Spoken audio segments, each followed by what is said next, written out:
ದಕ್ಷಿಣ ಕನ್ನಡ ಜಿಲ್ಲೆ ಅಥವಾ ನಮ್ಮ ಈ ಕರಾವಳಿ ದೈವ ದೇವರುಗಳ ನೆಲೆವೀಡು. ಕಾಲಿಟ್ಟಲ್ಲೆಲ್ಲ ಶಕ್ತಿ ಸ್ವರೂಪಿಣಿಯಾದ ದೇವಿಯ ಆರಾಧನಾಲಯಗಳು ಮತ್ತು ಶಿವ ಸಾನ್ನಿಧ್ಯಗಳು. ಒಂದು ಸೃಷ್ಟಿ, ಇನ್ನೊಂದು ಲಯದ ಸಂಕೇತ. ಕರಾವಳಿಯ ಮಂಜೇಶ್ವರ ಮತ್ತು ಪಾಂಡೇಶ್ವರಗಳು ಮಂಗಳೂರು ಸಮೀಪದ ಪ್ರಸಿದ್ಧ ಶಿವ ದೇವಾಲಯಗಳು. ಮಂಜಿ ಮತ್ತು ಪಾಂಡಿ ಎಂದರೆ ಸಣ್ಣ ಗಾತ್ರದ ಹಾಯಿ ಹಡಗುಗಳು. ಮಂಜಿಯಲ್ಲಿ ಮೀನುಗಾರಿಕೆಗೆ ಸಾಗುವವರು ಆರಾಧಿಸುತ್ತಿದ್ದ ಶಿವಕ್ಷೇತ್ರ ಮಂಜೇಶ್ವರ ಆಯಿತು. ಪಾಂಡಿಯಲ್ಲಿ ಮೀನುಗಾರಿಕೆಗೆ ಸಾಗುವವರು ಆರಾಧಿಸುತ್ತಿದ್ದ ಶಿವಕ್ಷೇತ್ರ ಪಾಂಡೇಶ್ವರ ಆಯಿತು. ಮಂಜೇಶ್ವರದ ಸಮೀಪದಲ್ಲಿರುವ ದೈವಸ್ಥಾನ ಮಾಡದ ಮಂಜಿಷ್ನಾರ್ ಎಂಬುದು ಕೂಡ ಮಂಜಿ ಎಂಬ ಹಾಯಿ ಹಡಗಿನಿಂದ ಬಂದ ಹೆಸರು. ಮಂಜಿಯಲ್ಲಿ ವ್ಯಾಪಾರ ವಹಿವಾಟು ನಡೆಸುತ್ತಿದ್ದ ವ್ಯಾಪಾರಿಯೋರ್ವ ದೈವವಾದ ಕಥೆಯದು. ಮಂಜೇಶ್ವರ ದೇವಸ್ಥಾನಕ್ಕೆ ಸುಮಾರು 1200 ವರ್ಷಗಳ ಇತಿಹಾಸವಿದೆ. ಈ ಮಂಜೇಶ್ವರ ದೇವಸ್ಥಾನಕ್ಕೆ ದೇವರು ಬಂದದ್ದು ಪಂಬತ್ತಾಜೆಯಿಂದ ಎಂಬುದು ಒಂದು ಐತಿಹ್ಯ. ಮಂಜೇಶ್ವರಕ್ಕೆ ಪೂರ್ವ ದಿಕ್ಕಿನಲ್ಲಿ ಸುಮಾರು 15 ಕಿಲೋಮೀಟರ್ ದೂರದಲ್ಲಿ ಆನೆಕಲ್ಲಿನ ಬಳಿ ಕರೋಪಾಡಿ ಗ್ರಾಮದಲ್ಲಿ ಪಂಬತ್ತಜೆ ಎಂಬ ಊರು ಇದೆ. ಒಂದು ಕಾಲಕ್ಕೆ ಇದು ದಟ್ಟ ಕಾಡಿನಿಂದ ಆವೃತವಾದ ಪ್ರದೇಶವಾಗಿತ್ತು. ಬೆಟ್ಟ ಗುಡ್ಡಗಳ ನಡುವೆ ರಮಣೀಯ ಪರಿಸರದಲ್ಲಿರುವ ಪಂಬತ್ತಜೆಯನ್ನು ನೋಡುವುದೇ ಕಣ್ಣಿಗೆ ಒಂದು ಹಬ್ಬ.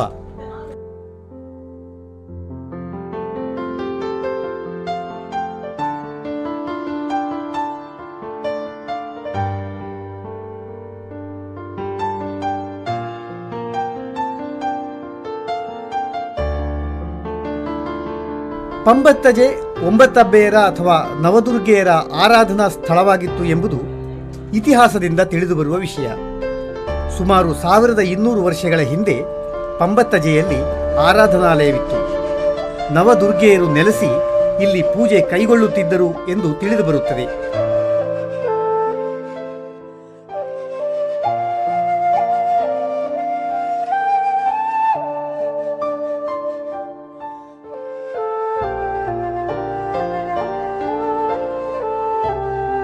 ಅನಂತರ ಕಾರಣಾಂತರದಿಂದ ದೇವಸ್ಥಾನ ಶಿಥಿಲವಾಗಿ ಜನವಸತಿ ಇಲ್ಲವಾಗಿ ಕ್ರಮೇಣ ಕಾಡಿನಲ್ಲಿ ಕರಗಿ ಮಣ್ಣು ತುಂಬಿ ದೇವಸ್ಥಾನ ಭೂಗರ್ಭದಲ್ಲಿ ಮುಳುಗಿ ಹೋಯಿತು.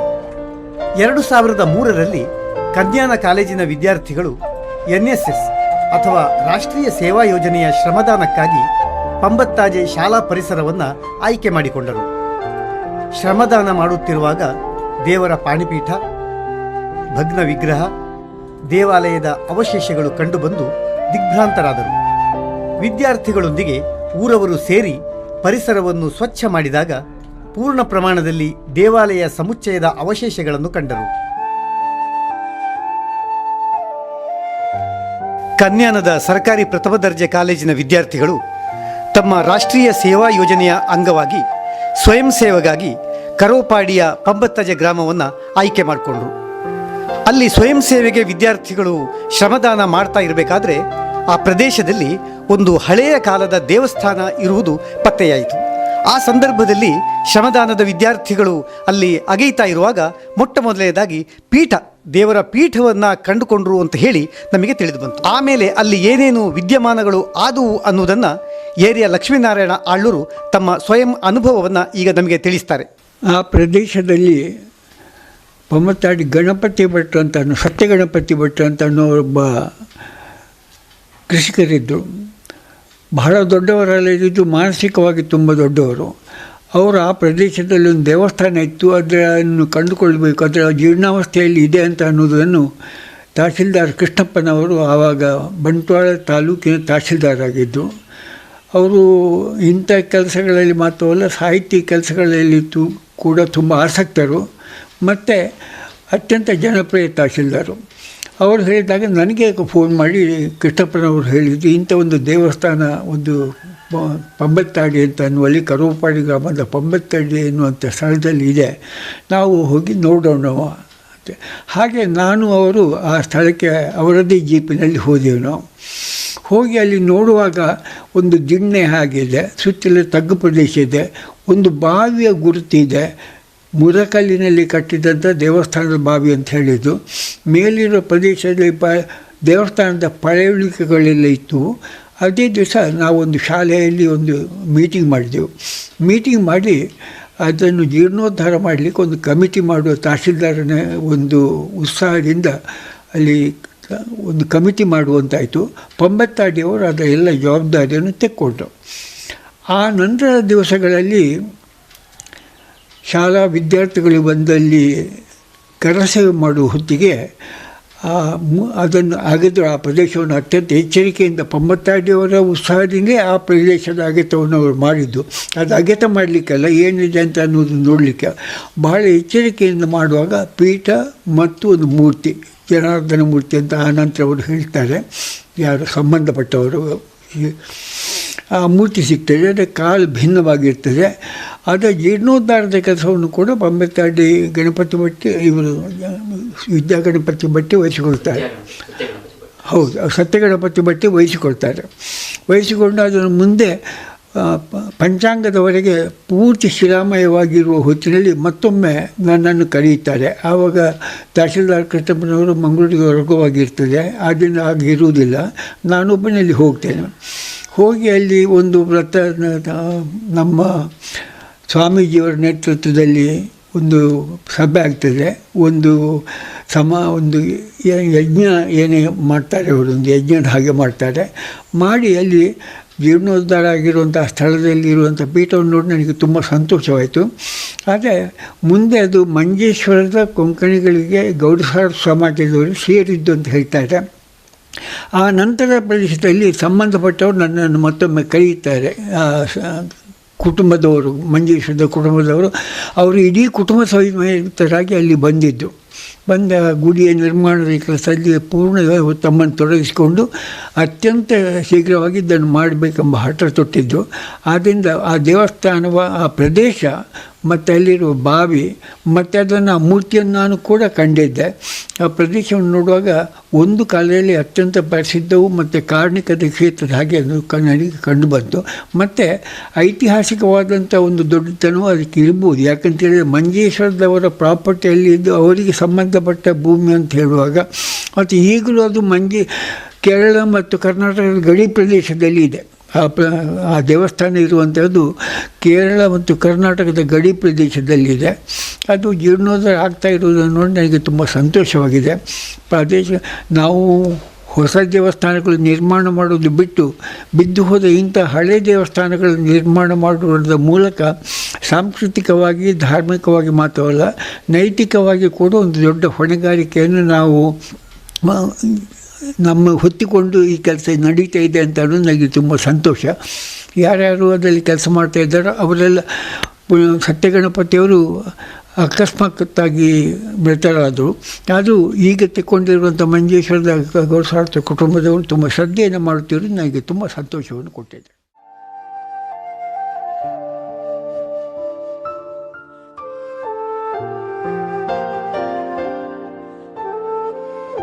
ಪಂಬತ್ತಾಜಿಯಲ್ಲಿ ಭೂಮಿಯೊಳಗೆ ಹುದುಗಿ ಹೋಗಿದ್ದ ದೇವಾಲಯ ಪತ್ತೆಯಾದ ಕೂಡಲೇ ಬಂಟ್ವಾಳ ತಹಶೀಲ್ದಾರರಿಗೆ ಆ ವಿಷಯ ತಿಳಿಸಲಾಯಿತು. ಅವರು ಸ್ಥಳಕ್ಕೆ ಧಾವಿಸಿ ಬಂದರು. 2003ರ ಆ ಸಂದರ್ಭದಲ್ಲಿ ಬಂಟ್ವಾಳ ತಾಲೂಕಿನ ತಹಶೀಲ್ದಾರ್ ಆಗಿದ್ದವರು ಕೃಷ್ಣಪ್ಪ ಪೂಜಾರಿಯವರು. ವರ್ತಮಾನ ಸಿಕ್ಕಿದ ಕೂಡಲೇ ಕೃಷ್ಣಪ್ಪ ಪೂಜಾರಿಯವರು ಏನು ಮಾಡಿದರು ಅನ್ನೋದನ್ನು ಅವರ ಮಾತುಗಳಿಂದಲೇ ಕೇಳೋಣ. 2003 ಅಕ್ಟೋಬರ್ ತಿಂಗಳಲ್ಲಿ ಕರೋಪಾಡಿಯ ಪಂಬತ್ತಾಜಿ ಗ್ರಾಮದ ಸತ್ಯಗಣಪತಿ ಭಟ್ರವರು ನಮಗೆ ದೂರವಾಣಿ ಮೂಲಕ ತಿಳಿಸಿ, ಇಲ್ಲಿ ಒಂದು ಪಾಳು ಬಿದ್ದ ದೇವಸ್ಥಾನ ಇದೆ ಸರ್, ತಾವು ಇಲ್ಲಿ ಬರಬೇಕು, ಬಂದು ಅದನ್ನು ಪರಿಶೀಲನೆ ಮಾಡಬೇಕಂತ ತಿಳಿಸಿದಂತೆ ನಾನು ನಮ್ಮ ಸಾಹಿತಿಯವರು ಮತ್ತು ವಿದ್ವಾಂಸರಾದಂಥ ನಮ್ಮ ಏರಿಯಾ ಲಕ್ಷ್ಮೀನಾರಾಯಣ ಆಳ್ವರನ್ನು ಕರ್ಕೊಂಡು ಆ ಜಾಗಕ್ಕೆ ಹೋದೆವು. ಪರಿಶೀಲಿಸಲಾಗಿ ಒಂದು ಪಾಳು ಬಿದ್ದ ದೇವಸ್ಥಾನದ ಕುರುಹು ಅಲ್ಲಿತ್ತು. ಕಡೆಗೆ ಅವರು ನಮ್ಮ ಕನ್ಯಾನದ ಪ್ರೌಢಶಾಲೆ ವಿದ್ಯಾರ್ಥಿಗಳಿಂದ ಅಲ್ಲಿ ನಾವು ಅದನ್ನು ಸ್ವಚ್ಛತಾ ಕಾರ್ಯಕ್ರಮ ಮಾಡ್ತೇವೆ, ಅದಕ್ಕೆ ತಾವು ಅನುಮತಿ ನೀಡಬೇಕಂತ ಹೇಳಿದಂತೆ ನಾವು ಆಗ ನೀವು ಮಾಡಿ ಅಂತ ಹೇಳಿದ್ದೇನೆ. ಅದೇ ರೀತಿ ಅವರು ಅಲ್ಲಿ ಸ್ವಚ್ಛತಾ ಕಾರ್ಯಕ್ರಮ ಕೈಗೊಂಡಾಗ ಅಲ್ಲಿ ಒಂದು ದೇವಸ್ಥಾನಕ್ಕೆ ಸಂಬಂಧಪಟ್ಟ ನಮ್ಮ ಏರಿಯಾ ಲಕ್ಷ್ಮೀನಾರಾಯಣ ಆಳ್ವರು ಹೇಳಿದಾಗೆ ದೇವಸ್ಥಾನಕ್ಕೆ ಸಂಬಂಧಪಟ್ಟಂಥ ಎಲ್ಲ ಕುರುಹುಗಳಿದ್ದು, ಹಾಗೆ ಅಲ್ಲಿ ಒಂದು ಮೂರ್ತಿ ಕೂಡ ಸಿಕ್ಕಿತು. ಅದು ಮೂರ್ತಿ ಅದರ ಕಾಲು ಭಗ್ನವಾಗಿತ್ತು. ಕಡೆಗೆ ಈ ವಿಷಯವನ್ನು ತಿಳಿದ ಕೂಡಲೇ ನಾನು ಮಾನ್ಯ ಜಿಲ್ಲಾಧಿಕಾರಿಗಳವರಿಗೆ ಪತ್ರ ಮೂಲಕ ತಿಳಿಸಿದೆ. ಒಂದು ಅನೇಕ ಪುರಾತನ ಇತಿಹಾಸಕ್ಕೆ ಸಂಬಂಧಪಟ್ಟಂಥ ಒಂದು ಮೂರ್ತಿ ಸಿಕ್ಕಿದೆ ಅಂತ ತಿಳಿಸಿದ್ದೇನೆ. ಅಲ್ಲಿಂದ ಪತ್ರ ಬಂತು. ಅವರು ಅದನ್ನು ನಮ್ಮ ಪುರಾತತ್ವ ಇಲಾಖೆಗೆ ಹಸ್ತಾಂತರ ಮಾಡಲಿಕ್ಕೆ ಅವರ ಒಂದು ಒಪ್ಪಿಗೆ ತಗೊಂಡು ಕಳಿಸಿಕೊಡಿ ಅಂತ ಹೇಳು. ಇದೇ ರೀತಿ ಇದನ್ನು ನಾನು ಸತ್ಯಗಣಪತಿ ಭಟ್ರು ಮತ್ತು ಅಲ್ಲಿಯ ಸ್ಥಳೀಯರಿಗೆ ತಿಳಿಸಿದಾಗ ಇದು ಇಲ್ಲಿಯ ಸ್ಥಳೀಯ ದೇವಸ್ಥಾನಕ್ಕೆ ಸಂಬಂಧಪಟ್ಟದಿದ್ದ ಕಾರಣ ನಾವು ಇದನ್ನು ಜೀರ್ಣೋದ್ಧಾರ ಮಾಡಿ ನಾವೇ ಇದನ್ನು ಮಾಡ್ತೇವೆ, ನಾವೇ ಅದಕ್ಕೆ ಜವಾಬ್ದಾರಿ ತಗೊಳ್ತೇವೆ ಅಂತ ಅವರು ಬರವಣಿಗೆಯಲ್ಲಿ ಕೊಟ್ಟ ಮೂಲಕ ನಾವು ಅದನ್ನು ಮಾನ್ಯ ಜಿಲ್ಲಾಧಿಕಾರಿಗಳಿಗೆ ಪತ್ರ ಮೂಲಕ ತಿಳಿಸಿದ್ವಿ. ತದನಂತರದಲ್ಲಿ ಅವರು ಅಲ್ಲಿ ಒಂದು ಗ್ರಾಮಸ್ಥರ ಒಂದು ಸಭೆಯನ್ನು ಕರೆದು ನನಗೆ ಮತ್ತು ಏರಿಯಾ ಲಕ್ಷ್ಮೀನಾರಾಯಣ ಆಳ್ವರಿಗೆ ಕರೆಸಿ ಸಭೆಯಲ್ಲಿ ಇದೆಲ್ಲ ವಿಷಯ ಚರ್ಚೆಗೆ ಬಂತು. ಕಡೆಗೆ ಸರ್ಕಾರಿ ಜಾಗ ಅಲ್ಲಿ 1.5 ಎಕರೆ ಸರ್ಕಾರಿ ಜಾಗ ಇತ್ತು. ಆ ಜಾಗದ ಮಂಜೂರಾತಿಯನ್ನು ತಮ್ಮ ದೇವಸ್ಥಾನ ಸಲುವಾಗಿ ತಾವು ಇದು ಶಿಫಾರಸು ಮಾಡಬೇಕಂತ ಹೇಳಿದಂತೆ ಮತ್ತು ಅಲ್ಲಿ ಅವರು ಅದಕ್ಕೆ ಒಂದು ಅರ್ಜಿಯನ್ನು ನೀಡಿದರು. ಆ ಅರ್ಜಿ ನಾನು ಅಲ್ಲಿ ಕೆಲಸ ಮಾಡುವ ಕಾಲಾವಧಿಯಲ್ಲಿ ಅರ್ಜಿಯನ್ನು ಪರಿಶೀಲನೆ ಮಾಡಿ ಅದನ್ನು ತನಿಖೆ ಮಾಡಿ ಅದು ಪ್ರಸ್ತಾವನೆ ಕಳಿಸಿಕೊಟ್ಟದಷ್ಟು ನನಗೆ ನೆನಪಿದೆ. ತದನಂತರ ನನಗೆ ಅಲ್ಲಿಂದ ವರ್ಗಾವಣೆಯಾಗಿ ನಾನು ಉತ್ತರ ಕನ್ನಡ ಜಿಲ್ಲೆಯ ಜೋಯಿಡಾ ತಾಲೂಕಿಗೆ ತಹಶೀಲ್ದಾರಾಗಿ ವರ್ಗಾವಣೆಗೆ ಹೋಗಿದ್ದೆ. ತದನಂತರದ ಬೆಳವಣಿಗೆ ಈಗ ನೀವು ಹೇಳ್ತಿರೋದಷ್ಟೇ ನನಗೆ ಗೊತ್ತಿದೆ.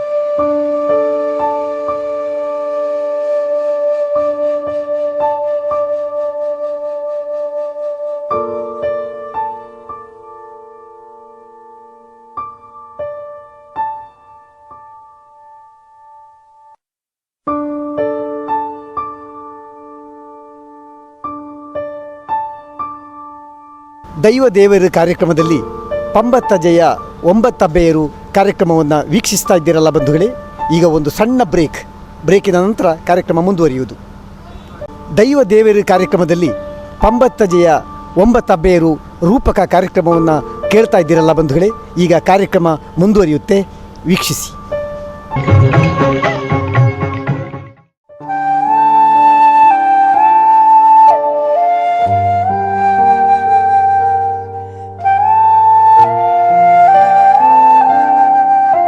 ಬಂಟ್ವಾಳ ತಾಲೂಕಿನ ಹಿರಿಯರು ಸಾಹಿತಿಗಳು ಆದ ಏರಿಯಾ ಲಕ್ಷ್ಮೀನಾರಾಯಣ ಆಳ್ವರು ಪಂಬತ್ತಜೆಗೆ ತೆರಳಿ ಪರಿಶೀಲಿಸಿದರು.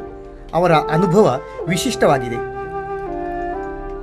ಕಾಲಾಂತರದಲ್ಲಿ ಪಂಬತ್ತಜೆಯಲ್ಲಿ ಗೌಡ ಸಾರಸ್ವತ ಬ್ರಾಹ್ಮಣರು ಬಂದು ನೆಲೆಯಾದರು. ಗೌಡ ಸಾರಸ್ವತರ 9 ಕುಲದವರು ಒಂದೊಂದು ದಿನ ಒಂದೊಂದು ಕುಟುಂಬದವರಂತೆ ನವದುರ್ಗೆಯರನ್ನು ಆರಾಧಿಸತೊಡಗಿದರು. ಈಗ ಧರ್ಮಸ್ಥಳ ಬಳಿ ಕನ್ಯಾಡಿ ಎಂಬಲ್ಲಿ ವಾಸವಾಗಿರುವ ದೇವದಾಸ ಪ್ರಭುಗಳಿಗೆ ಈಗ 82ರ ಹರೆಯ. ಅವರು 2.5 ವರ್ಷದವರಿದ್ದಾಗ ಅವರು ಪಂಬತ್ತಜೆಯಿಂದ ವಲಸೆ ಹೋದರಂತೆ. ಅವರು ತನ್ನ ಅನುಭವಗಳನ್ನು ಹಂಚಿಕೊಳ್ಳುವುದು ಹೀಗೆ. ಈಗ ಕನ್ಯಾಡಿಯಲ್ಲಿ ಇರುವ ದೇವದಾಸ ಪ್ರಭುಗಳಿಗೆ 82ರ ಹರೆಯ. ಆನೆಕಲ್ಲನ್ನು ಬಿಟ್ಟಾಗ ಅವರಿಗೆ 2.5 ವರ್ಷ ಪ್ರಾಯ. ಪಂಬತ್ತಾಜಿಯಲ್ಲಿ ಅವರ ತಂದೆಯವರ ಕಾಲದಲ್ಲಿ ಆ ದೇವಸ್ಥಾನ ಹೇಗಿತ್ತು ಅಥವಾ ಅಲ್ಲಿನ ಪರಿಸರ ಹೇಗಿತ್ತು ಅನ್ನೋದನ್ನು ದೇವದಾಸ ಪ್ರಭುಗಳನ್ನು ಮಾತಾಡಿಸಿಯೇ ಅರಿಯೋಣ. ನಮಸ್ಕಾರ ದೇವದಾಸ ಪ್ರಭುಗಳೇ. ನಮಸ್ಕಾರ. ನೀವು 2.5 ವರ್ಷ ಪ್ರಾಯ ಇದ್ದಾಗ ಆನೆಕಲ್ಲು ಅಥವಾ ಪಂಬತ್ತಾಜೆಯಿಂದ ನೀವು ಅಲ್ಲಿಂದ ಬಿಟ್ಟಿರಿ.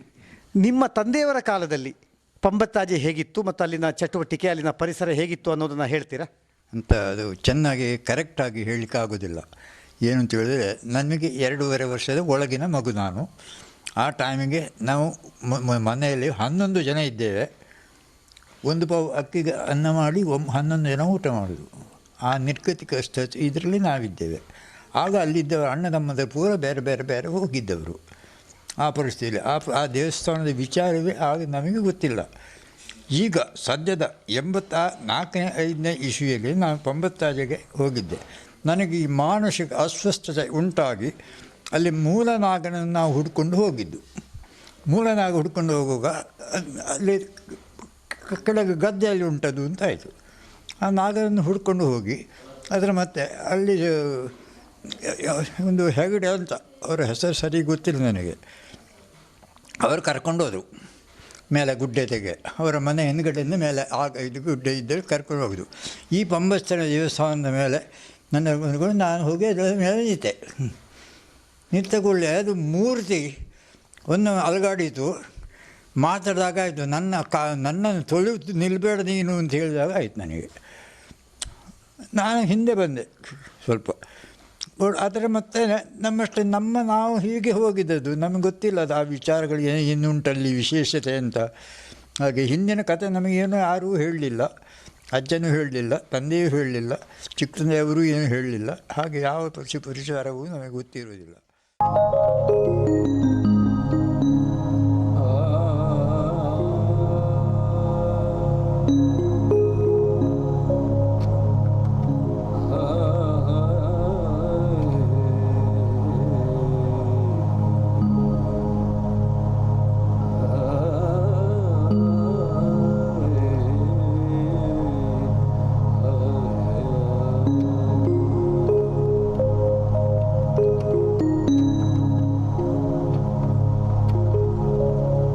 वक्रतुण्ड महाकाय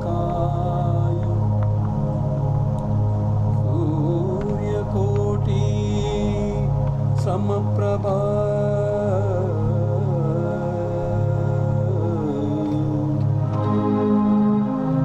निर्विघ्नं कुरु मे देव शुभकार्येषु सर्वदा सर्वमङ्गलमाङ्गल्ये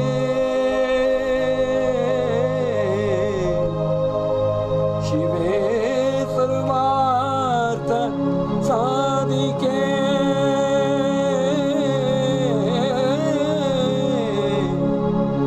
शरण्ये त्र्यम्बके देवी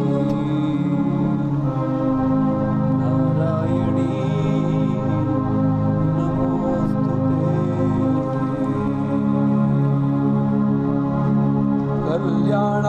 कल्याणाद्भुतगात्राय कामितार्थप्रदायिने श्रीमद्वेङ्कटनाथाय श्रीनिवासाय ते नमः श्रीनिवासाय ते नमः श्रीनिवासाय ते नमः।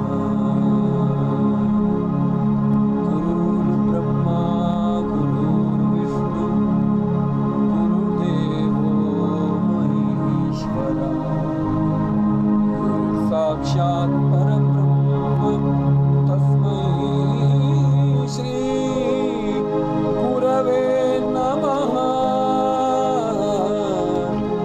तस्मै श्री गुरवे नमः।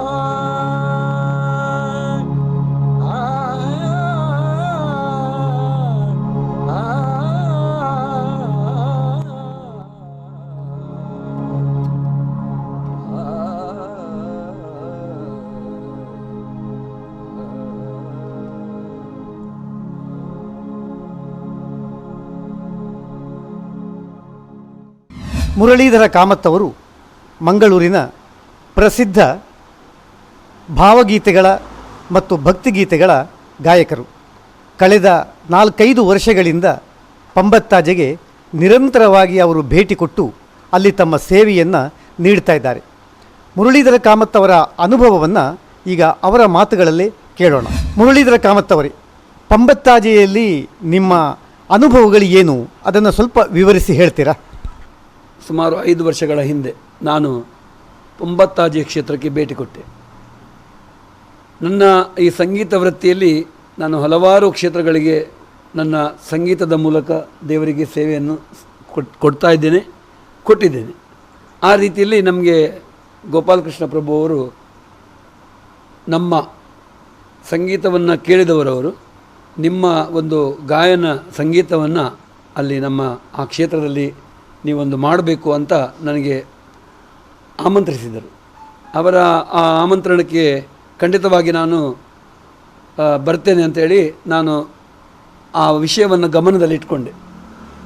ಅಷ್ಟು ಮಾಡಿ ಅವರ ಆ ಕರೆದ ದಿನಕ್ಕಿಂತ ಒಂದು ಸ್ವಲ್ಪ ದಿವಸ ಮುಂಚೆ ಪಂಬತ್ತಾಜೆ ಅವರಲ್ಲಿ ವಿಷಯ ಎಲ್ಲ ಹೇಳಿದರು. ಅಲ್ಲಿದ್ದು ವಿಷಯ ಹೇಳುವಾಗ ನನಗೆ ಅಲ್ಲಿ ಆ ಚಿತ್ರಣ ಯಾವ ರೀತಿ ಇರ್ಬೋದು ಅನ್ನುವಂಥ ಒಂದು ವಿಷಯ ಕೂಡ ಒಂದು ಕನಸಲ್ಲಿ ಬಂದಾಗೆ ಆಯಿತು. ಮೊದಲೇ ಒಂದು ಏನೋ ಒಂದು ಸ್ಫೂರ್ತಿ ಬಂದಾಗೆ ಅಂಥ ಒಂದು ರೀತಿಯಲ್ಲಿ ವಿಶಿಷ್ಟವಾದ ಒಂದು ಜಾಗೆಯ ಮಹಿಮೆ ಯಾವ ರೀತಿಯಲ್ಲಿ ಇರ್ಬೋದು ಅನ್ನುವಂಥ ಒಂದು ಚಿತ್ರಣ ನಾನು ತಲೆಯಲ್ಲಿ ಚಿತ್ರಿಸಿಕೊಂಡೆ. ಹಾಗೆ ಅವರು ಕರೆದ ದಿವಸ ಅಲ್ಲಿ ಹೋಗಿ ಆ ಕ್ಷೇತ್ರವನ್ನು ನೋಡುವಾಗ ಸಂಗೀತವನ್ನೆಲ್ಲ ಮಾಡ್ತಾ ಇದ್ದೇವೆ ನಾವು, ಜನರು ಕೇಳ್ತಾ ಇದ್ದಾರೆ.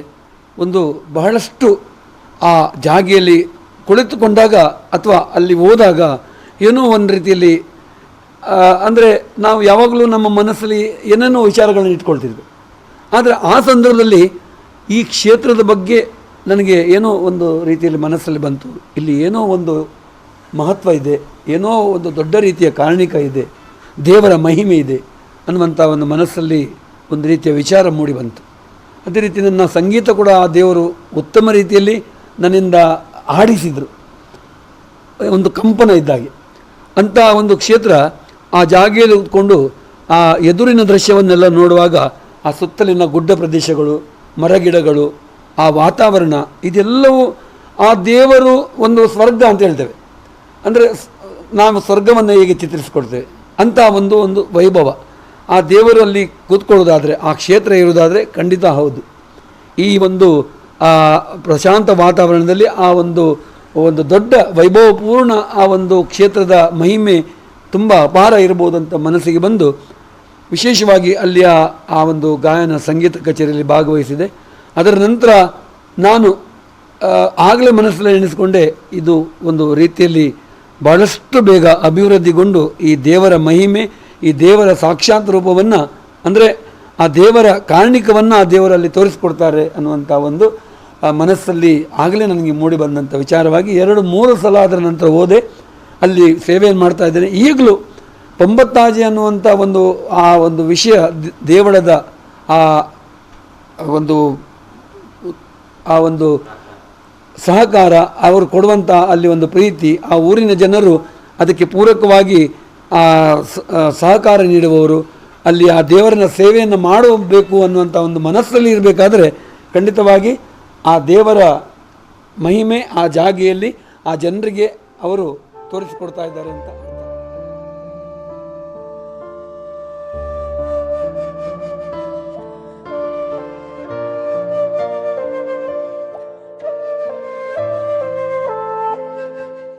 ಹೊನ್ನಾವರದ ಶ್ರೀಧರ ಭಟ್ ಅವರು ಮಂಗಳೂರಿನಲ್ಲಿ ನೆಲೆಸಿ ಸುಮಾರು 40 ವರ್ಷಗಳೇ ಸಂದವು.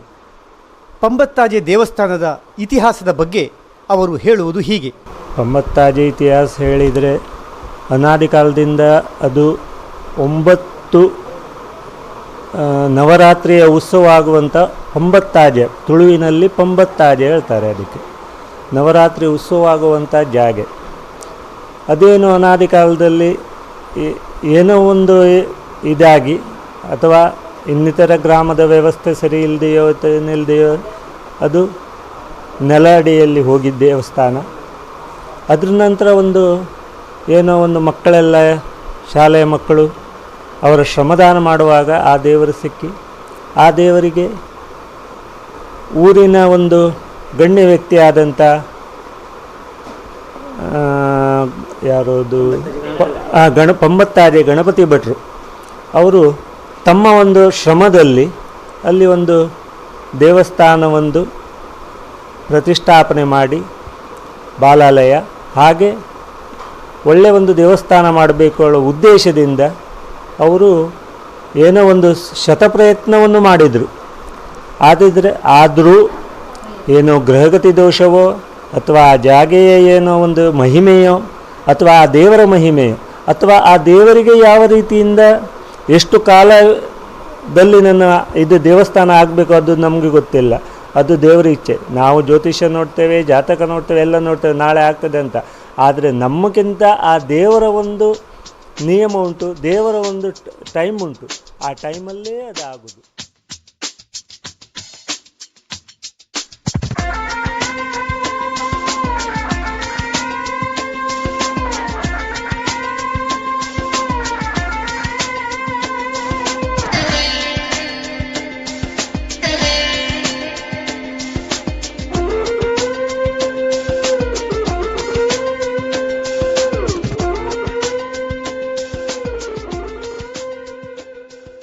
ದೈವ ದೇವರು ಮಾಲಿಕೆಯಲ್ಲಿ ನಿನ್ನೆ ದಿನ ಪಂಬತ್ತಜೆಯ 9 ಅಬ್ಬೆಯರು ಅನ್ನುವ ವಿಶೇಷ ರೂಪಕವನ್ನು ವೀಕ್ಷಕ ಬಂಧುಗಳೇ ನೀವೆಲ್ಲ ನೋಡಿ ಆನಂದಿಸಿದ್ದೀರಿ.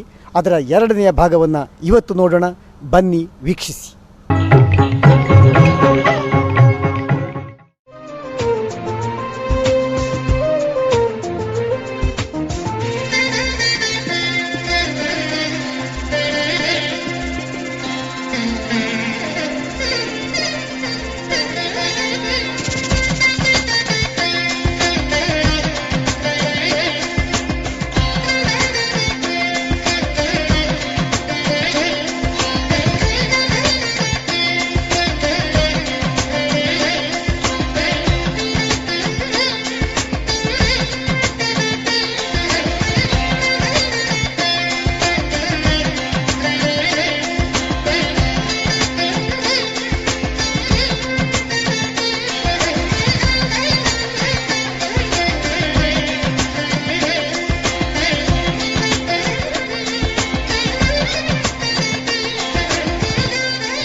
ಮಂಜೇಶ್ವರ ದೇವಸ್ಥಾನದಲ್ಲಿ ಕಳೆದ 21 ವರ್ಷಗಳಿಂದ ಅರ್ಚಕರಾಗಿ ಸೇವೆ ಸಲ್ಲಿಸ್ತಾ ಇರುವ ಶ್ರೀ ಪ್ರಭಾಕರ ಭಟ್ ಅವರು ಪಂಬತ್ತಜೆ ಮತ್ತು ಮಂಜೇಶ್ವರಕ್ಕೆ ಇರತಕ್ಕಂತಹ ಒಂದು ಸಂಬಂಧವನ್ನು ಈಗ ನಮ್ಮ ಮುಂದೆ ವಿಶದೀಕರಿಸ್ತಾರೆ.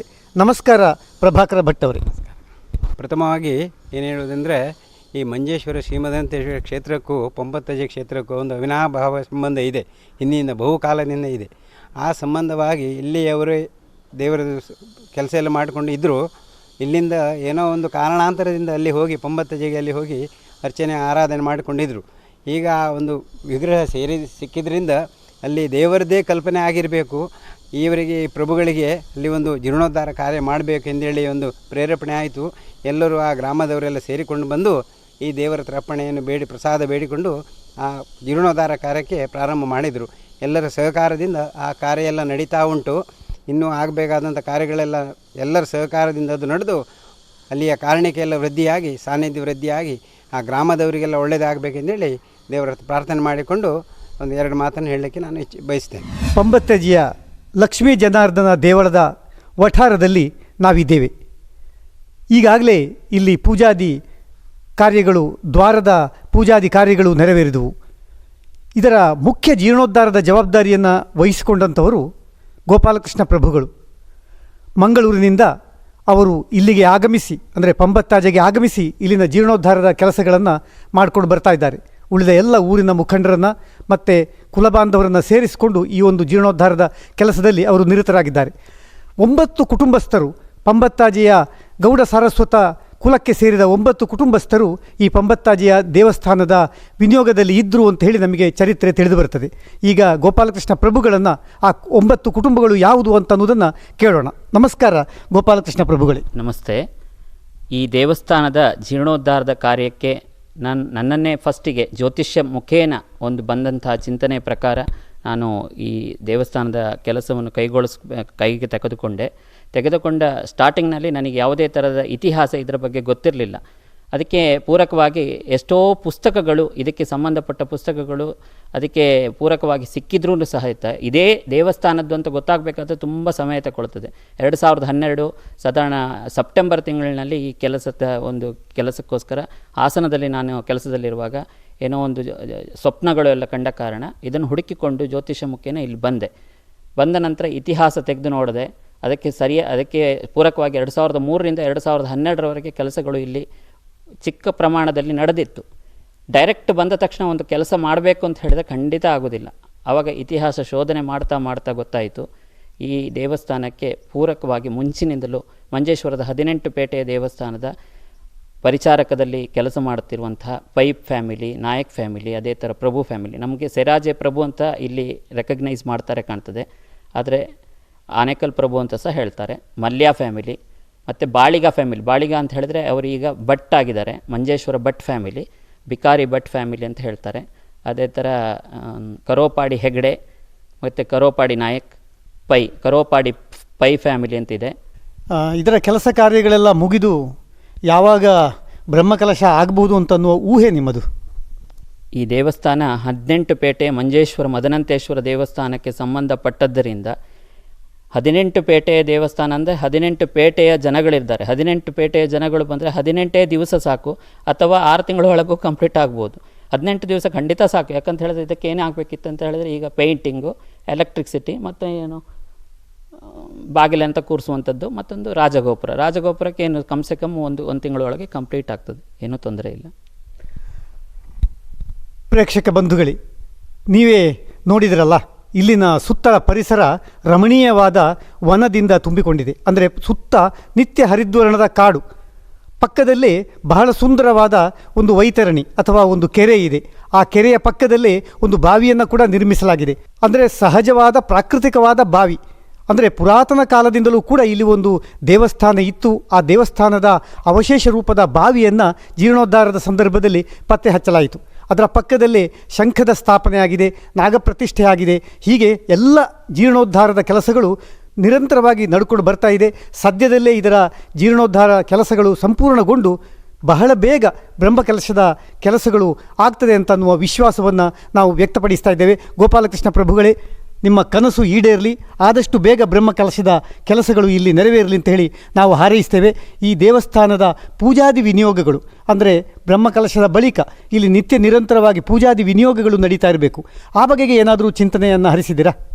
ಯಾಕಂತ ಹೇಳಿದ್ರೆ ವರ್ಷದಲ್ಲಿ 365 ದಿವಸ ಅಂತ ಇದೆ. ಈ 365 ದಿವಸದಲ್ಲಿ ಒಂದೊಂದು ಪರಿವಾರದವರು ಒಂದೊಂದು ದಿವಸಕ್ಕೆ 1 ರೂಪಾಯಿ ಹಾಗೆ ತೆಗೆದಿಟ್ಟರು ಸಹ ದೊಡ್ಡ ಮೊತ್ತ ಆಗ್ತದೆ.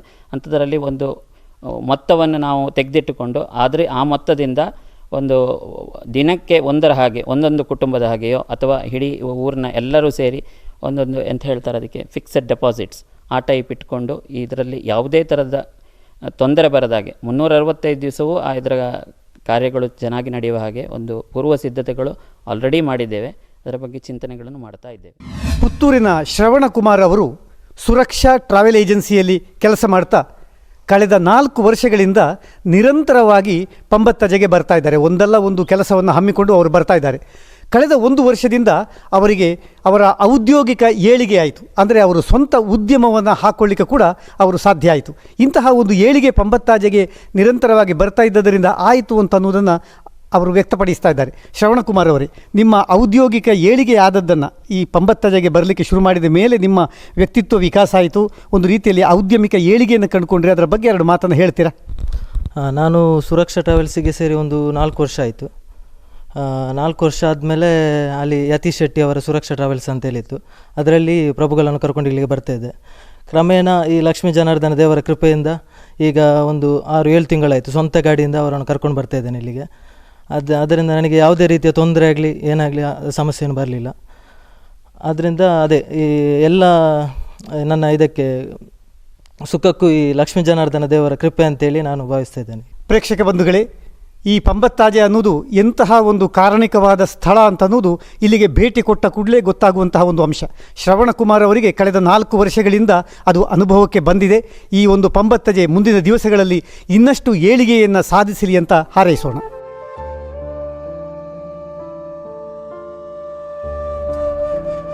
ದೇವಸ್ಥಾನದ ಶೋಧ ಮತ್ತು ಅನಂತರ ಅದರ ಜೀರ್ಣೋದ್ಧಾರ ಇತ್ಯಾದಿ ಕೆಲಸಗಳಲ್ಲಿ ಬಹಳ ಹತ್ತಿರದಿಂದ ತನ್ನನ್ನು ತೊಡಗಿಸಿಕೊಂಡ ಒಡಿಯೂರು ಸ್ವಾಮೀಜಿಗಳಾದ ಶ್ರೀ ಗುರು ದೇವಾನಂದ ಸ್ವಾಮೀಜಿಯವರು ಪಂಬತ್ತಜೆಯ ಕುರಿತು ಹೇಳುವ ಮಾತುಗಳು. ದಕ್ಷಿಣ ಗಾಣಗಾಪುರ ಎಂದೇ ಪ್ರಸಿದ್ಧವಾಗಿರುವ ಶ್ರೀ ಗುರು ದೇವದತ್ತ ಸಂಸ್ಥಾನದ ಒಡಿಯೂರಿನ ಶ್ರೀ ಗುರು ದೇವಾನಂದ ಸ್ವಾಮೀಜಿಯವರು ಪಂಬತ್ತಜೆಯ ಆರಂಭಿಕ ಹಂತದಲ್ಲಿ ಅದನ್ನು ಗಮನಿಸಿದವರು. ಸ್ಥಳೀಯರಾಗಿಯೂ ಅಲ್ಲಿನ ಸ್ಥಳ ಮಹಿಮೆಯನ್ನು ಬಲ್ಲವರು. 2003ರಲ್ಲಿ ಕನ್ಯಾನದ ವಿದ್ಯಾರ್ಥಿಗಳು ಅಲ್ಲಿ NSS ಶ್ರಮದಾನ ಮಾಡುವಾಗ ಪತ್ತೆ ಹಚ್ಚಲಾದ ಈ ದೇವಸ್ಥಾನದ ಕುರುಹುಗಳ ಬಗ್ಗೆ ಆ ಸಂದರ್ಭದಲ್ಲಿ ಸ್ಥಳೀಯರಾಗಿರುವಂತಹ ಮತ್ತು ಅದನ್ನು ಗಮನಿಸಿದಂತಹ ಸ್ವಾಮೀಜಿಯವರು ಈಗ ಏನು ಹೇಳುತ್ತಾರೆ ಅನ್ನೋದನ್ನು ಸ್ವಾಮೀಜಿಯವರ ಬಾಯಿಯಿಂದಲೇ ಕೇಳೋಣ. ಆತ್ಮೀಯ ಬಂಧುಗಳೇ, ಯಾ ದೇವಿ ಸರ್ವಭೂತೇಷು ಮಾತೃರೂಪೇಣ ಸಂಸ್ಥಿತ ನಮಸ್ತಸ್ಸೇ ನಮಸ್ತಸ್ಸೇ ನಮಸ್ತಸ್ಸೇ ನಮೋ ನಮಃ. ನಾವು ವಿಶೇಷವಾಗಿ ನಮ್ಮ ಸ್ಥಳೀಯವಾಗಿರುವಂತಹ ಪಂಬತ್ತಜೆ ಎನ್ನುವಂಥ ಈಗಾಗಲೇ ಹೆಸರಿರುವಂಥ ಭೂಭಾಗ, ನಮ್ಮ ಪರಿಸರದಲ್ಲಿ ನಾವೇ ಓದಿರುವಂಥ ಪ್ರಾಥಮಿಕ ಶಾಲೆಯಲ್ಲಿ ನಮ್ಮವರೆಲ್ಲ ಸೇರಿಕೊಂಡು ಒಂದು ಕ್ಯಾಂಪನ್ನು ಮಾಡಿದರು. NSS ಕ್ಯಾಂಪು ಅಂತ ಮಕ್ಕಳೆಲ್ಲ ಸೇರಿರುವಂಥ ಒಂದು ಸಮಯ. ಮಕ್ಕಳಲ್ಲಿ ಬೇರೆ ಬೇರೆ ರೀತಿಯ ಸೇವಾ ಕಾರ್ಯದಲ್ಲಿ ನಮ್ಮವರು ಊರವರೆಲ್ಲ ಸೇರಿಕೊಂಡು ಬೇರೆ ಬೇರೆ ರೀತಿಯ ಅದು ಸಾಂಸ್ಕೃತಿಕವಾಗಿ ಕೂಡ ಕಾರ್ಯಕ್ರಮವನ್ನು ಹಮ್ಮಿಕೊಂಡಿದ್ದವು. ಒಂದಷ್ಟು ಮೈದಾನ ದೊಡ್ಡದು ಮಾಡುವ ಒಂದು ಪ್ರಯತ್ನದಲ್ಲಿ ಆಗ್ತಾಯಿತ್ತು. ಆ ಸಮಯದಲ್ಲಿ ಮಕ್ಕಳಿಗೆಲ್ಲ ಎಲ್ಲಿ ಒಂದು ಪ್ರವಾಸ ಮಾಡುವ ಅಂತ ಒಂದು ನೋಡಿದರೆ ಇಲ್ಲೆಲ್ಲ ಮೊದಲೇ ಬಂದಿದ್ದರು ಮಕ್ಕಳೆಲ್ಲ. ಇನ್ನು ಎಲ್ಲಿಗೆ ಅಂತ ಸ್ವಲ್ಪ ಯೋಚನೆ ಮಾಡಿಕೊಂಡು ನೋಡುವಾಗ ನಮ್ಮ ಜೊತೆಗೆ ಇಲ್ಲ ಸತ್ಯಗಣಪತಿ ಪಂಬತ್ತಜೆ ಅವರು ಬಹುಶಃ ಇದರ ಬಗ್ಗೆ ಒಂದು ಸೂಚನೆ ಹೇಳಿದರು. ಇಲ್ಲೇ ಪಕ್ಕದಲ್ಲೊಂದು ಜಾಗ ಇದೆ, ಪುರಾತನ ಜಾಗೆ, ಏನು ಅಂತ ನಮಗೂ ಗೊತ್ತಿಲ್ಲ, ಆದರೆ ನಾವೊಮ್ಮೆ ನೋಡಿ ಬಂದರೆ ಹೇಗೆ ಅಂತ ಅಲ್ಲಿ ನಾವೆಲ್ಲ ಜೊತೆ ಹೋಗಿ ಅಲ್ಲಿ ಅವರೆಲ್ಲ ಮಕ್ಕಳೆಲ್ಲ ಹೋಗಿ ನೋಡಿದರು. ನಾವು ಆ ಸಮಯಕ್ಕೆ ಹೋಗಿರಲಿಲ್ಲ. ಈ ಮಕ್ಕಳು ಹೋಗಿ ಸ್ವಲ್ಪ ಪೊದೆಯನ್ನೆಲ್ಲ ಅಲ್ಲಿಲ್ಲೆಲ್ಲ ಸ್ವಲ್ಪ ಮುಟ್ಲಿಕ್ಕೆ ನೋಡಿದರು.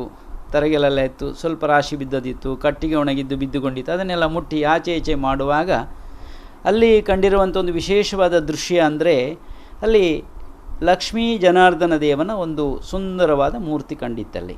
ಆದರೆ ಕಾಲುಗಳೆಲ್ಲ ತುಂಡಾಗಿತ್ತು. ಮೂಲವಾಗಿ ನೋಡಿದರೆ ಅದೆಲ್ಲ ಭಿನ್ನವಾಗಿರುವಂಥದ್ದು ಕಂಡಿತ್ತು.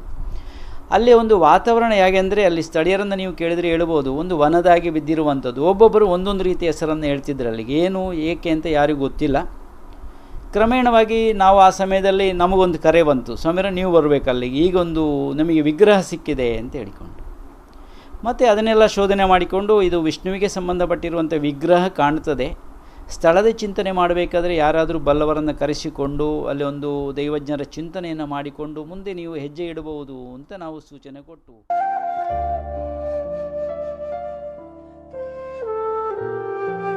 ದೈವ ದೇವರ ಕಾರ್ಯಕ್ರಮದಲ್ಲಿ ಪಂಬತ್ತ ಜಯ ಒಂಬತ್ತಬ್ಬೆಯರು ಕಾರ್ಯಕ್ರಮವನ್ನು ವೀಕ್ಷಿಸ್ತಾ ಇದ್ದೀರಲ್ಲ ಬಂಧುಗಳೇ.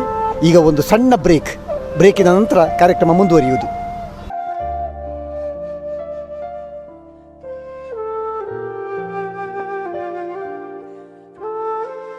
ಆಗಿನ ನೆನಪುಗಳನ್ನು ಸಮೀಪದ ನಿವಾಸಿ ಕುಮಾರಿ ಸೀಮಾ PS ಹೇಳುವುದು ಹೀಗೆ.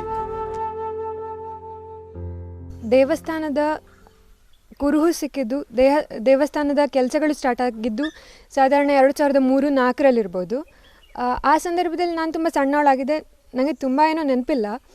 ಪಂಬತ್ತಜಯ ದೇವಸ್ಥಾನದ ಹತ್ತಿರದಲ್ಲಿ ಒಂದು ಶಾಲೆ ಇದೆ, ಪ್ರಾಥಮಿಕ ಶಾಲೆ. ಆ ಶಾಲೆಗೆ NSS ಕ್ಯಾಂಪಿಗೆ ಅಂತ ಬಂದಂತಹ ಸ್ಟೂಡೆಂಟ್ಸ್ ಇತಿಹಾಸ ಶೋಧನೆ ಅಂತ ಹೇಳೋ ಒಂದು ವಿಷಯ ಇತ್ತು ಅವರಿಗೆ. ಅದಕ್ಕೆ ಅಂತ ಅವರಿಗೆ ಆ ಪ್ಲೇಸನ್ನು ತೋರಿಸಿಬಿಟ್ಟಿದ್ರು. ಅವರಲ್ಲಿ ಏನಾದ್ರು ಸಿಕ್ಕಿದ್ರೆ ಸಂಶೋಧನೆ ಮಾಡ್ಬೋದು ಅಂತ. ಸೊ ಅವರು ಅಲ್ಲಿ ಎಲ್ಲ ಕ್ಲೀನ್ ಮಾಡಿ, ತುಂಬ ಕಾಡು ಬೆಳೆದಿತ್ತು ಅಲ್ಲಿ. ಆದರೆ ಅವಶೇಷ ಇತ್ತು, ದೇವಸ್ಥಾನದ ಅವಶೇಷ ಇತ್ತು. ಸುತ್ತುಪೌಳಿ ಗರ್ಭಗುಡಿಯ ಸ್ಥಳದ ಕಲ್ಲುಗಳೆಲ್ಲ ಹಾಗೆ ಇತ್ತು. ಅವರು ಅದರ ಕೆಳಗಡೆ ಏನಿದೆ ಅಂತ ನೋಡಲಿಕ್ಕೆ ಎಲ್ಲ ಕಲ್ಲನ್ನು ತೆಗಿತಾ ಹೋದಾಗ ಮೂರ್ತಿ ಭಗ್ನಾವಶೇಷದಲ್ಲಿ ಸಿಕ್ಕಿತ್ತು, ಕಾಲು ಮುರಿದಂತಹ ಮೂರ್ತಿ ಸಿಕ್ಕಿತ್ತು. ಮೂರ್ತಿ ಸಿಕ್ಕಿದ ನಂತರ ಊರಿನವರೆಲ್ಲ ಸೇರಿಕೊಂಡು ಹಿರಿಯರನ್ನು ಕರೆದು ಸ್ಥಳ ಪ್ರಶ್ನೆ ಇಟ್ಟು ಎಷ್ಟು ಸಮಯದ ಹಿಂದಿನ ದೇವಸ್ಥಾನ, ಅದರ ಇತಿಹಾಸವನ್ನೆಲ್ಲ ತಿಳ್ಕೊಳ್ಳಿಕ್ಕೆ ಟ್ರೈ ಮಾಡಿದರು. ಅದರ ಒಟ್ಟಿಗೆ ತುಂಬ ಸಣ್ಣ ದೇವಸ್ಥಾನದ ಅವಶೇಷಗಳು ಕೂಡ ಸಿಕ್ಕಿತ್ತು ಅದೇ ಸಮಯದಲ್ಲಿ. ಮತ್ತು ಆಗಲೇ ಗೊತ್ತಿದ್ದ ಹಾಗೆ ಒಂದು ಕೆರೆಯ ಜಾಗ ಅಂತ ಒಂದು ಜಾಗ ಇತ್ತು, ಮೊದಲೇ ಗೊತ್ತಿದ್ದ ಜಾಗ. ಅದನ್ನು ಕೂಡ ಕ್ಲೀನ್ ಮಾಡಿಸಿದ್ರು, ಅಲ್ಲಿ ನೀರು ಸಿಕ್ಕಿತ್ತು. ಮತ್ತು ಒಂದೊಂದೇ ದೇವಸ್ಥಾನದ ಕೆಲಸಗಳು ಆರಂಭ ಆಯಿತು. ನನಗೆ ನೆನಪಿರುವ ಹಾಗೆ ನನ್ನ ಅಜ್ಜಿ ನನಗೆ ಹೇಳ್ತಿದ್ರು, ಅದು ದೇವಸ್ಥಾನದ ಜಾಗ, ಹತ್ತಿರದಲ್ಲಿ ಒಂದು ಕೆರೆ ಜಾಗ ಇದೆ, ಅಲ್ಲಿ ಕೊಪ್ಪರಿಗೆ ತುಂಬ ಚಿನ್ನ ಇದೆ ಅಂತೆ, ಅಲ್ಲಿ ಯಾರು ಹಾರೆ ಹಾಕಬಾರ್ದು ಅಂತ ಹೇಳೋ ಪ್ರತೀತಿ.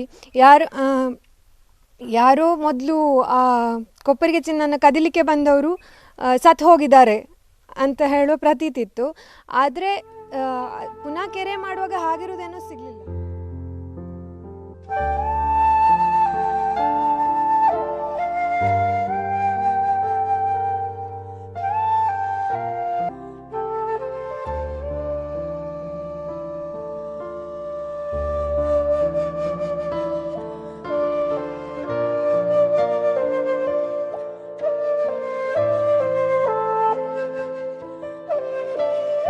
ಪಂಬತ್ತಜೆಯ ಅತಿ ಸನಿಹದಲ್ಲಿ ಜಮೀನು ಮಾಡಿಕೊಂಡು ವಾಸ ಇರುವವರು ರಾಮಚಂದ್ರ ಶೆಣೈಯವರು. ಊರ ಜನರನ್ನ, ದಾನಿಗಳನ್ನ ಸೇರಿಸಿಕೊಂಡು ಜೀರ್ಣೋದ್ಧಾರದ ಕೆಲಸಕ್ಕೆ ಅವರು ಕೈ ಹಾಕಿದರು. ಅವರೀಗ ಸಮಿತಿಯ ಕಾರ್ಯದರ್ಶಿಯಾಗಿ ಕೆಲಸ ಮಾಡುತ್ತಿದ್ದಾರೆ. ಆರಂಭ ಕಾಲದಿಂದಲೂ ದುಡಿಯುತ್ತಾ ಬಂದವರು. ಪಂಬತ್ತಜೆ ಇಂದಿನ ಸ್ಥಿತಿಗೆ ಬರಲು ಅವರ ಶ್ರಮ ಅಪಾರ. ಅವರು ಹೀಗೆ ಹೇಳುತ್ತಾರೆ. ಊರಿನ ಪ್ರತಿಯೊಂದು ಮನೆಯಿಂದ ನಿತ್ಯಕ್ಕೆ ಪೂಜಾ ವಿಧಿವಿಧಾನಗಳನ್ನು ಮಾಡಲಿಕ್ಕೆ ಬೇಕಾಗಿ ಅವರಿಂದ ಡೊನೇಷನು ಅಥವಾ ಬ್ಯಾಂಕಿನಲ್ಲಿ ಡೆಪಾಸಿಟ್ ಇತ್ತು, ಅದರ ಬಡ್ಡಿಯಲ್ಲಿ ನಡೆಯುವಂತೆ ನಾನಾ ರೀತಿಯಲ್ಲಿ ಮಾಡುವ ಯೋಜನೆಗಳಿದೆ. ಹಾಗಾಗಿ ಅದನ್ನು ಬ್ರಹ್ಮಕಲಶದ ನಂತರ ಚಿಂತನೆಯನ್ನು ಮಾಡಬೇಕಾಗ್ತದೆ. ನಿಮ್ಮ ಊರಿನ ಜನಸಂಖ್ಯೆ ಎಷ್ಟು? ಸುಮಾರು ಇಲ್ಲಿ ಎಷ್ಟು ಮನೆಗಳಿವೆ? ಸಾಧಾರಣ ನಮ್ಮ ಗ್ರಾಮದಲ್ಲಿ 6,000 ಜನಸಂಖ್ಯೆ ಉಂಟು. ಅಂದರೆ ದೊಡ್ಡ ಗ್ರಾಮ ಸ್ವಲ್ಪ, ಮತ್ತು ಬೆಲ್ಟ್ ಏರಿಯಾ, ಕೇರಳ ಮತ್ತು ಕರ್ನಾಟಕದ ಎಂಡ್ ಪಾಯಿಂಟ್ ಇದು. ಬಂಟ್ವಾಳದ ಕರೋಪಾಡಿ ಅಂದರೆ ಎಂಡ್ ಪಾಯಿಂಟ್. ಹಾಗಾಗಿ ಕೇರಳದಿಂದ ಸಂಪರ್ಕ ಕಡಿಮೆ, ಆದಷ್ಟು ನಮ್ಮ ಕರ್ನಾಟಕದ ಮತ್ತು ಈ ಗ್ರಾಮದ ಸಂಪರ್ಕವನ್ನು ಹೊಂದಬೇಕಾಗ್ತದೆ. ಮುಂದಿನ ದಿನಮಾನಗಳಲ್ಲಿ ಇದನ್ನು ಒಂದು ಗ್ರಾಮ ದೇವಸ್ಥಾನವಾಗಿ ಬೆಳೆಸುವ ಇರಾದೆಯಲ್ಲಿದ್ದೀರಾ?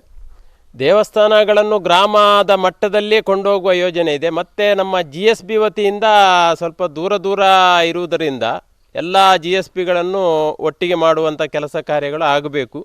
ಮತ್ತು ಅವರಿಂದ ಬರುವಂಥ ಡೊನೇಷನ್ಗಳನ್ನೆಲ್ಲ ತರಿಸಿ ಇನ್ನೂ ಸಹ ಅಭಿವೃದ್ಧಿ ಕಾರ್ಯಗಳನ್ನು ಕೈಗೊಳ್ಳಬೇಕಾಗ್ತದೆ.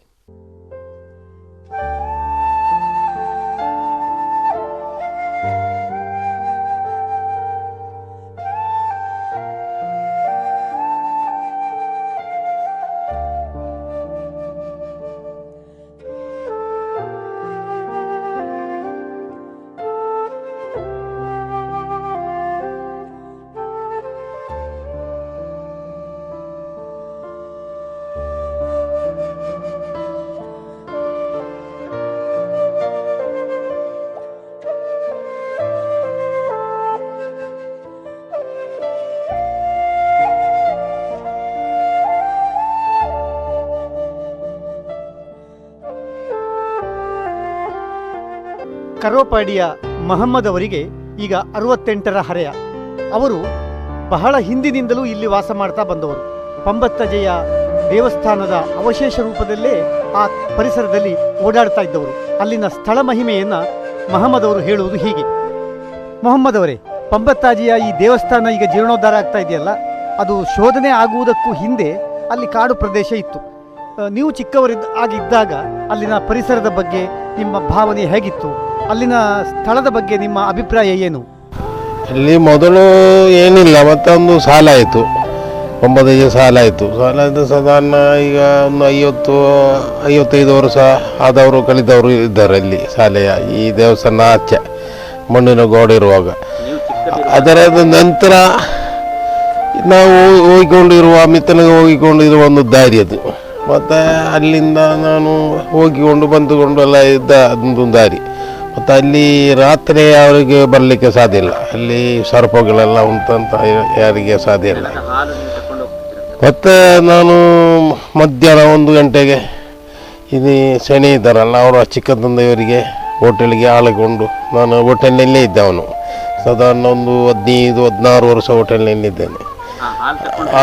ಕೋಡ್ಲಿಂದ ಶಂಕರ ಭಟ್ರ ಮನೆಯಿಂದ ಆಳು ತೆಗೆದುಕೊಂಡು ಅಲ್ಲಿಂದ ಬರುವಾಗ ಯಾವಾಗಲೂ ಅಲ್ಲಿ ಹಾಳು ಚೆಲ್ಲೋದು. ಒಂದು ಕೊಂಡೆ ಎಲ್ಲ ಒಂದು ಅರ್ಧ ಲೀಟ್ರ್ ಹೋಗುತ್ತದೆ. ಅದರ ನಂತರ ಮತ್ತೊಂದು ಜನ ಹೇಳಿತು, ನನಗೆ ಇವತ್ತು ಹಾಲು ಬೇಕು, ಇವರಿಲ್ಲ, ಇವರು ಮಂಗಳೂರಿಗೆ ಹೋಗಿದ್ದಾರೆ. ಆ ದಿವಸ ನಾನು ಒಂದು 3 ಲೀಟ್ರ್ ಹಾಲು ತರುವಾಗ ಈ ಚೆಲ್ಲಿ ಹೋದರೆ ನಾನು ನಷ್ಟ ಆಯ್ತಲ್ಲ, ಗಟ್ಟಿ ಹಿಡಿದುಕೊಂಡೆ. ಇದು ಏನಾಗಿದೆ ನೋಡುವ. ಆದರೆ ಒಂದು ಮನುಷ್ಯ ಬಂದು ಈ ಹಾಲನ್ನು ಚೆಲ್ಲಿದು. ಚೆಲ್ಲಿ ಹಾಲು ಇಲ್ಲ, ನನಗೆ ಒಂದು ಮಯ ಆಯಿತು. ಸುಮಾರು ಹೊತ್ತು ಆಗುವಾಗ ಈಗ ಒಂದು ಅರಕೆ ದಬ್ಬಿ ಕೆಳಗೆತ್ತು. ಅರಕೆ ದಬ್ಬಿ ಹತ್ತಿರ ಈ ಹಾಲಿನ ಚೆಂಬುಂಟು. ಅಲ್ಲಿ ಒಂದು 3 ಲೀಟ್ರಲ್ಲಿ 2 ಲೀಟರ್ ಹಾಲು ಸಿಕ್ಕಿತ್ತು. ಅದನ್ನು ತಂದವನಿಗೆ ಕೊಟ್ಟಿದ್ದೇನೆ. ಈಗ ಆಯಿತು, ತೊಂದರೆ ಇಲ್ಲ ಹೇಳಿದರು. ಅದರ ನಂತರ ನನಗೆ ಇದು ಏನು ಹೆದರಿಕೆ ಆಗಲಿಲ್ಲ, ಸಣ್ಣಗಳು ಹೆದರಿಕೆ ಇಲ್ಲ. ಮತ್ತು 1 ಗಂಟೆ ರಾತ್ರಿಗೆ ಇದು ಒಂದು ರೊಯ್ಯಿಂದ ಒಂದು ಸೌಂಡು ಕೇಳಿಕೊಂಡು ಬಂತು ಅಲ್ಲಿಂದ. ಅಲ್ಲಿ ಸೌಂಡ್ ನಿಂತಿದೆ ಎಂತ ಹೊರ ಕಡೆ ನೋಡುವಾಗ ನನಗೆ ಹೆದರಿಕೆ ಆಯಿತು. ಅದಲ್ಲಿ ಸ್ವಲ್ಪ ಹೆದರಿಕೆ ಎಲ್ಲ ಆಯಿತು. ಮತ್ತು ರಾತ್ರಿ ಯಾರೂ ಬರುವುದಿಲ್ಲ, ಅಲ್ಲಿ ಸರ್ಪಗಳು ಬರ್ತಾರಂತ ಯಾರೂ ಬರಲಿಕ್ಕೆಲ್ಲ. ಮತ್ತು ಅಲ್ಲಿ ಒಂದು ಇದ್ದ ಜಾಗೆ ಮೊದಲು ಈಗಲೂ ಉಂಟು ಅದು. ಅಂತೂ ಅಲ್ಲಿ ಒಂದು ವಿಶೇಷವಾದ ಸ್ಥಳ ಮಹಿಮೆ ಇರುವುದನ್ನು ನೀವು ಗುರುತಿಸಿದ್ದೀರಿ. ಹೌದು. ಅಲ್ಲಿ ಮೊದಲೇ ಇದ್ದದು ಹೊರ ದೇವಸ್ಥಾನದ ಹೆಸರಲ್ಲಿಗೆ. ಈಗ ನನ್ನ ಹುಟ್ಟುವಾಗಲೇ ದೇವಸ್ಥಾನ ಹಳತ್ತು ದೇವಸ್ಥಾನ ಅಂದೇ ಅಲ್ಲಿ ಹೇಳಿಕೊಂಡಿದ್ದದು. ನನ್ನ ತಂದೆಯವರ ಕಾಲದಲ್ಲಿ ದೇವಸ್ಥಾನ ಹಳತ್ತು ದೇವಸ್ಥಾನ. ಈಗ ಈ ದೇವಸ್ಥಾನ ಜೀರ್ಣೋದ್ಧಾರಗೊಳ್ತಾ ಇದೆ, ಅಲ್ಲಿ ನಿಮ್ಮ ಸೇವೆ ಯಾವ ರೀತಿ ಸಂದಿದೆ? ಯಾವುದು ಮುಂದೆ ನಾನು ಸೇವೆ ಸಲ್ಲಿಸ್ತೇನೆ, ಅದನ್ನು ಎಲ್ಲರಿಗೂ ಅಲ್ಲಿ ಉಪಕಾರ ಸಿಕ್ಕಬೇಕು. ಅಲ್ಲಿಂದ ಒಂದು ದೇವರ ಮಹಿಮೆ ಹಿಂದೂ ಮುಸ್ಲಿಂ ಕ್ರಿಸ್ತನಿಗೆ ಎಲ್ಲರಿಗೂ ಪಾದ ಇಲ್ಲದೆ ಒಂದು ಆಗಬೇಕು ಅಂತ ನನ್ನ ಒಂದು ಕಪ್ಪೆ.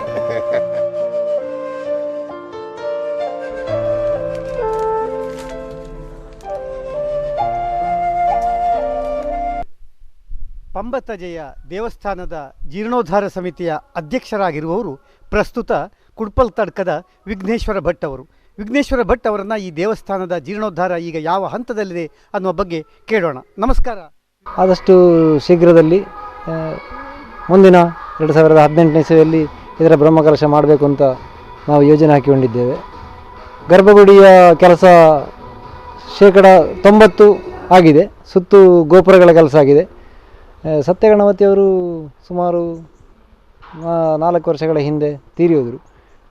ಅವರು ನಮ್ಮೆಲ್ಲರ ಒಂದು ಆದರ್ಶ ವ್ಯಕ್ತಿ ಅಂತ ನಾನು ಹೇಳಲಿಕ್ಕೆ ಈ ಸಂದರ್ಭದಲ್ಲಿ ಇಚ್ಛೆ ಪಡ್ತೇನೆ. ಪಂಬತ್ತಜೆಯ ಲಕ್ಷ್ಮೀ ಜನಾರ್ದನ ದೇವಸ್ಥಾನದ ಜೀರ್ಣೋದ್ಧಾರದ ಕೆಲಸಗಳು ಪೂರ್ಣವಾಗುತ್ತಾ ಬ್ರಹ್ಮಕಲಶದ ದಿನಗಳು ಹತ್ತಿರ ಬರುತ್ತಿವೆ.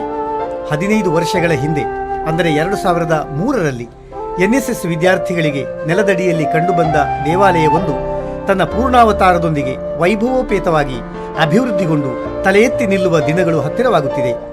ಲಕ್ಷ್ಮೀ ಜನಾರ್ದನ ಮತ್ತು ನವದುರ್ಗೆಯರು ಯಥಾಪ್ರಕಾರ ಸಾಂಗವಾಗಿ ಪೂಜೆಯನ್ನು ಕೈಗೊಂಡು ಭಕ್ತರನ್ನ ಹರಸುವ ದಿನಗಳು ಬಹಳ ಸಮೀಪದಲ್ಲಿದೆ.